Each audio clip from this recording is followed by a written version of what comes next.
नमस्कार, मी सत्यमोल मगनराव पाटील. आज आपण आहोत खराडी येथील म्हाडाची जी लॉटरी निघाली आहे सप्टेंबर 2025 झेनिला एक प्रोजेक्ट म्हाडामार्फत. घराची किंमत फक्त 16 लाख रुपये. यासमोर बघू शकता हा प्रोजेक्ट आहे म्हाडाचा झेनिला मार्फत. 11 घरं आहेत टोटल. UNIT पार्कपासून जवळ आहे, एकदम जवळ. मेन रोडच प्रोजेक्ट आहे.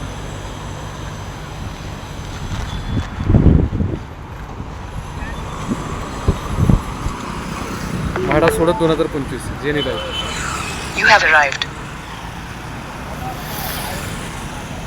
व्हिडिओ आवडल्यास नक्कीच लाईक, शेअर, सबस्क्राईब करा. फक्त 16 लाखामध्ये प्रायव्हेट बिल्डरचा प्रोजेक्ट आहे झेनिला आहे. संकेतांक क्रमांक 650 म्हाडा सोडत 2025. अर्ज करण्याची शेवटची तारीख 31 ऑक्टोबर 2025. भेटूया पुढील भागात, नवीन ठिकाणी, नवीन जिल्ह्यात.